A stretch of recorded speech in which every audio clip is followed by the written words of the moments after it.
All right, welcome to the Marketecture Podcast, where you can get smart fast with in-depth interviews of technical executives. I'm Ari Paparo. I'm joined today. This is Advertising Week, first of all, so we're excited to be here in New York in person. You may notice a little bit of a different format with my good old friend, Steven Yap, who I always take pains to prod on the podcast, but finally you're on. So, Steven, thanks for joining me. No, thanks for having me. Big week and ad week. Woohoo! Yeah, it's like Advertising Week. It's not ad week. Ad week is a trademark of a different company. Advertising Week. That's right. But I am probably going to go to the ad week session at Advertising Week, even though they're competitors. It's confusing. So why are you here, Steven? You're the CRO of Perion. Yeah. So, as you know, after 25 years of combined servitude with Google and DoubleClick. Servitude? I was in paid service, so yes. Yes, okay, fine. Went over to Perion, right? They're doing some really interesting things, and again, trying to get back to my roots in, like I was at DoubleClick in early days Google, kind of building out solutions that are meaningful and have an impact. How's the free food? Is there free food at Perion?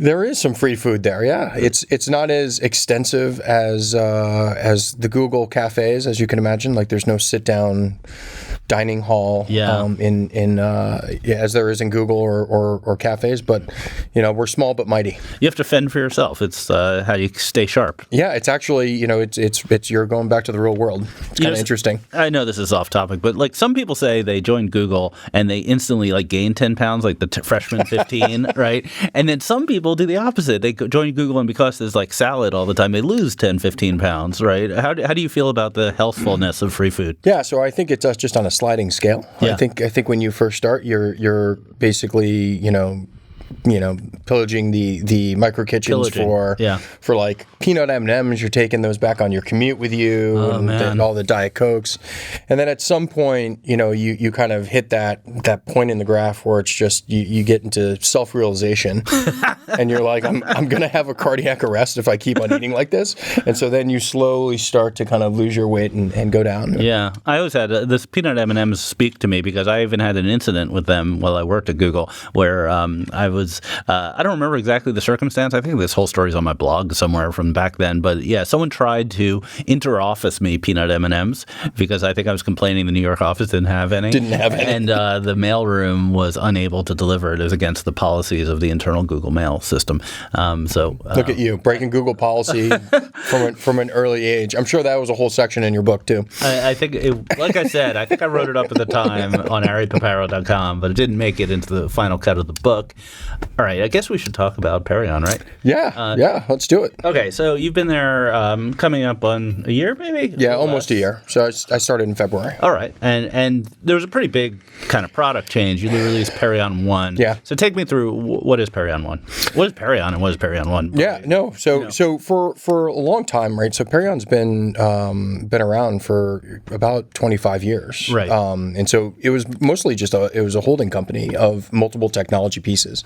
And I think, it's kind of, the acknowledgement of with the innovation of today and basically how ad tech has actually proliferated everywhere, there's obviously a pretty strong understanding that the world's just inefficient, right? And per our earlier conversation around this kind of culture in technology, right? Watching my kids and things like that, of how they interact with technology, it is an instant gratification consumer culture.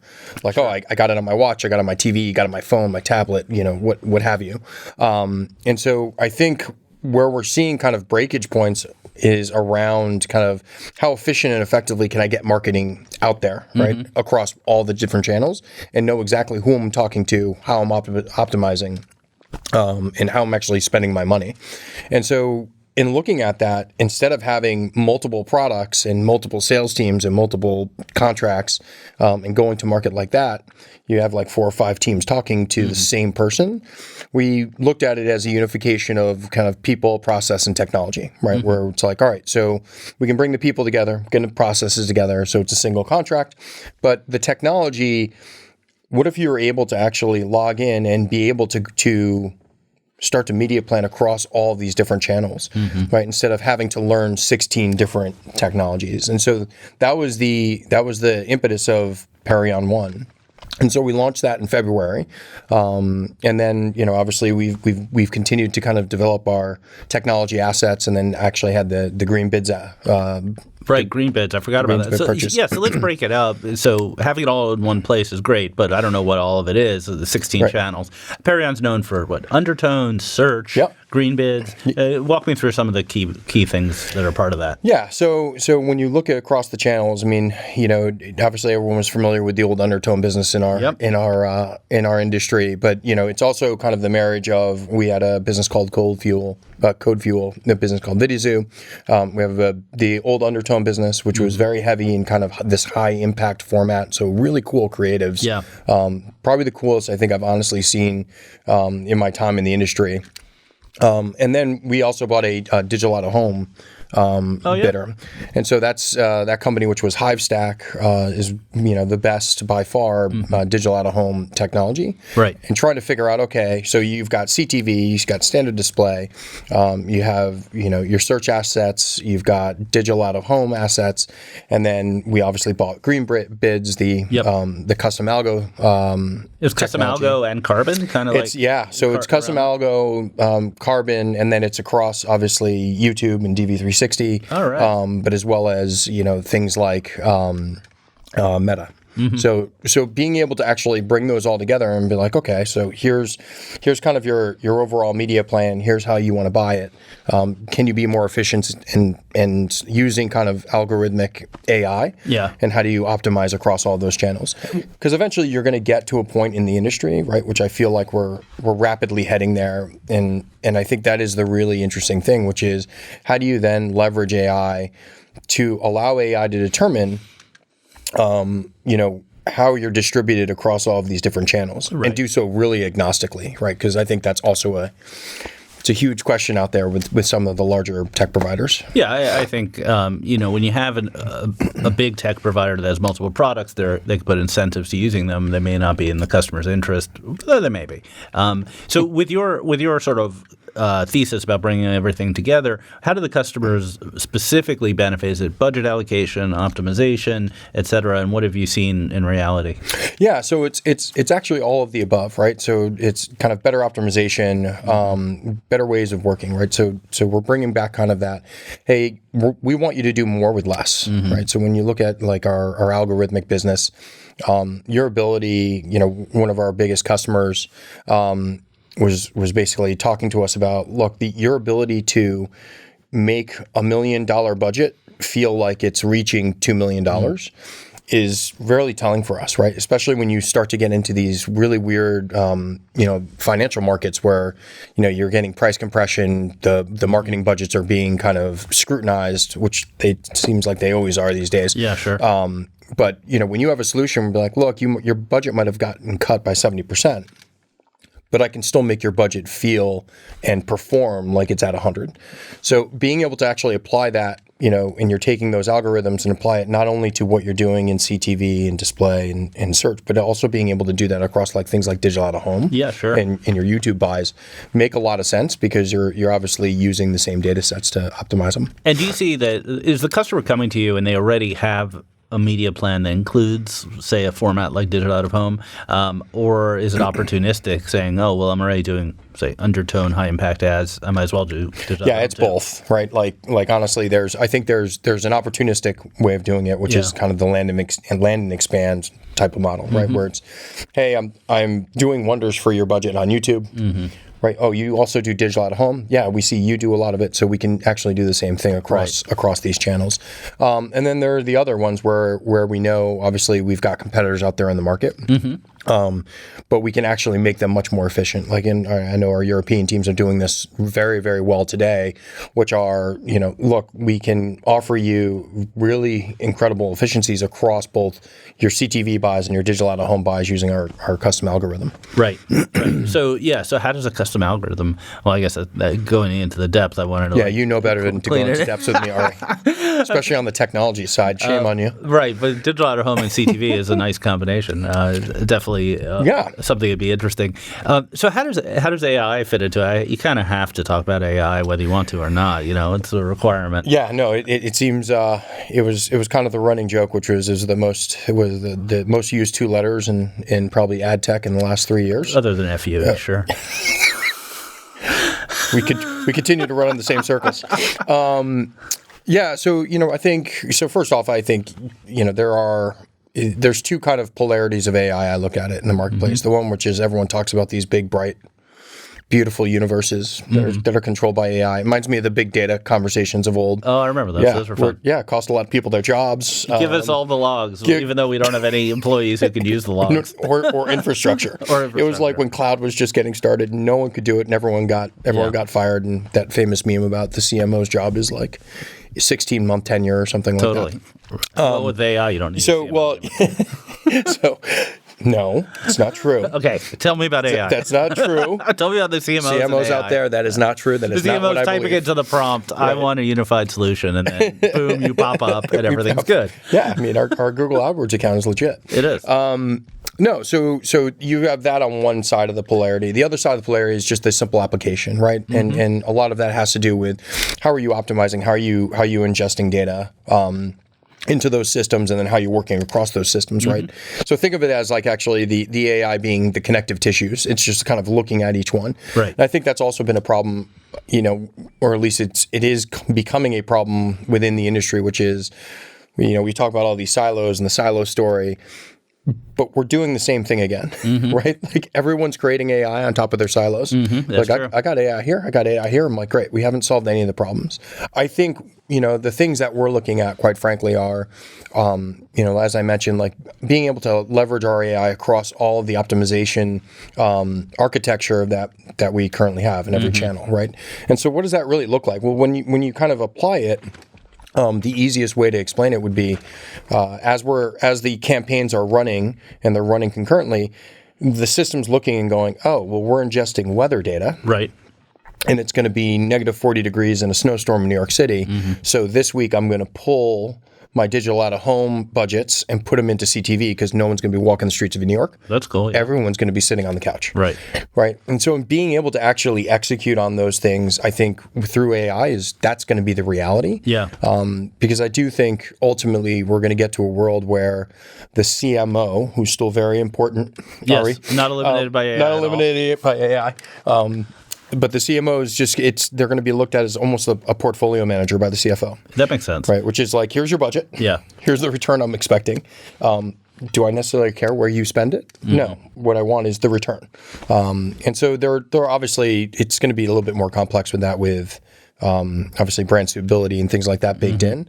But I do think you'll get to a place where it's a nice marriage between people and technology where you're going to be able to be much more efficient in terms of what you want to do, but also have a little bit of that control. Is your AI built on top of the green bids? Is that like fulcrum? Yeah. So we had actually, we combined all of our AI assets into kind of, Perion Algo, which is, basically the center point of all of our algorithmic aspirations, if you will. Right. And that works both on Perion One and on other platforms? Yes. Yeah. Because you got the DV360 and Meta. Yeah. Right. Yeah. And so I think, I think it does speak a large part into the way in which we want to position ourselves. I mean, I've long held the belief that ad tech kind of lost its way during this journey, which is everyone wants to own this concept of owning the customer. Sure. It's like, oh, who owns the customer? And you look at it and you're like, in reality, no one does. Customer owns themselves. Yeah, customer owns themselves. And by the way, if you think you own them, open up the door and you see 10,000 of the same people like you waiting outside to meet with their customer. Sure. Right. So I think ad tech really needs to be more of an enabler. Right. Right, an underlying technology. So it's like, look, I can fit in to at whatever point you're at and whatever part of the journey you may be at versus you have to come into my workflow. Yeah. You have to use my data. And by the way, I'm going to restrict what you can give me because it's against my policy or so on and so forth. So do you think, I want to explore this idea of the CMO as the portfolio manager and also how it relates to AI. Do you think that the CMO is now looking to contract with one entity, their agency, who's going to be the AI ringleader for them? Or are they going to look for their own in-house tech that's AI? Or is there some hybrid? I think that has yet to play out, to be honest with you, Yeah. right? Like, I think everyone, I mean, we made the joke early when we started the conversation, like, everyone's got an AI story. Yeah. Right? No matter who you are in the marketplace, including, obviously, the large holder companies, right? They're investing a lot. Yeah, they're investing a ton. I mean, I think one of the greatest moves they made unknowingly, right, was to get ahead of the, there's a whole thing called cookie deprecation where we're going to eliminate, some sort of tracker that's out there in the web, apparently. Yeah. I think our audience is familiar. Yeah, there's this big thing. If you should look it up. But it's not happening anymore, so we're fine. I have no recollection of that, Ari. I did write about that in my book. Anyway, go on. So I think what the agencies ended up, kind of falling into was like, hey, we're trying to build our identity graph for the field of the cookie deprecation. What they landed with were these huge data companies, right? Which has been pretty incredible, right? Because if you start to feed your AI aspirations and you're using that type of data to feed it, it can be incredibly powerful. Now, I have yet to see kind of an example from a lot of the different companies as to where they specifically are. I think everyone's got an example of how they're using it and leveraging it. But again, I think as marketers explore, a lot will be determined by kind of where their appetite is, right? If they want kind of controlling of it, or if they're really using an agency partner in a global framework. What does that look like and things like that? Because again, what we often forget is the AI is governed by the data that feeds it. The data is governed oftentimes by political and policy entities that are often different across the world, right? The GDPRs, the California Privacy Act. So, I think as this plays out, I think you'll see a different model kind of reveal itself. Yeah. Even though I'm not quite sure what that might be. Yeah, it's a good point. I mean, I think that there are applications of AI, like creative is an obvious one. And it's not clear that they all converge into one sort of giant brain, advertising brain. Right. Like you might have a creative system, that's where the agencies have been investing so much.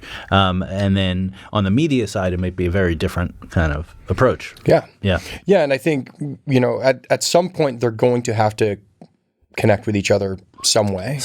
Right? Because there's, I think what is also when you start talking to a lot of the marketers out there and the agency folks out there is there's a need for consistency. Like I can't be inconsistent in this channel and then be super efficient in this channel, right? Like so, I do think ultimately you'll get to a point where it's just going to be a forced model. Yeah. But again, I think everyone who's kind of building these AI entities, including us, what we're trying to figure out is, look, our aspiration is we're going to be best in channel across because that makes you really, really relevant, right, and really efficient. And then we're going to layer the AI on top of that, and we'll meet you wherever you need to be. So if you're just doing digital out of home, great. We'll layer our AI capabilities on top of that. If you're plugging CTV into it, perfect. Like the AI model should be able to replicate those media plans and the ways in which you optimize to create that consistency. So yeah, I think it's going to be an interesting time in the next 4 to 5 years. Yeah. Any things you're hearing about the AI's impact on web traffic, the open web, and stuff like that? Is that something you've got your ear to the ground on? I mean, haven't spent a ton of time there. I was asked that question in another interview in terms of you're doing other interviews. You're two timing this podcast. I mean, I don't feel good. They're not as important as yours. I need to own the guest. No, own the guest. as I look at my competitors outside your door. No, but when you look at the open web, I do think having AI being able to kind of leverage and look through the landscape for you for relevancy, right, and relevancy, how appropriate it is, and the probability of this is what I'm looking for. I think it actually will offer some opportunity for some of the smaller publishers to actually kind of surface to the ground and have actually better chances at showcasing their value. I do think, there's a lot of chatter. The open web's dead. I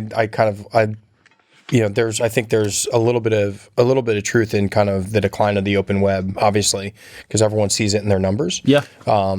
But it's, will it be fully destroyed? I don't think so. Numbers are going down, but a lot of what's going down is the lowest quality traffic. Yeah, and so I think by that is the question then gets turned, right? Is can AI help us clean up the ecosystem of the bad actors? Because we've seen it. Like, the bad actors are ridiculous. Yeah, bad actors, like people who are creating hundreds of pages of content so they could spam SEO. I mean, we're old enough to remember the, like, what time is the Super Bowl content, right? Wow. Yes. Those were good times when you'd publish an article like that and get thousands of views just because Google had no concept of when the Super Bowl was. No. And it was, and that's, the funny thing is that I think there are going to be ways, right, in terms of the word of caution, which is, it always seems like the bad actors are always one step ahead of the people who actually want to actually be beneficial to the industry. Sure.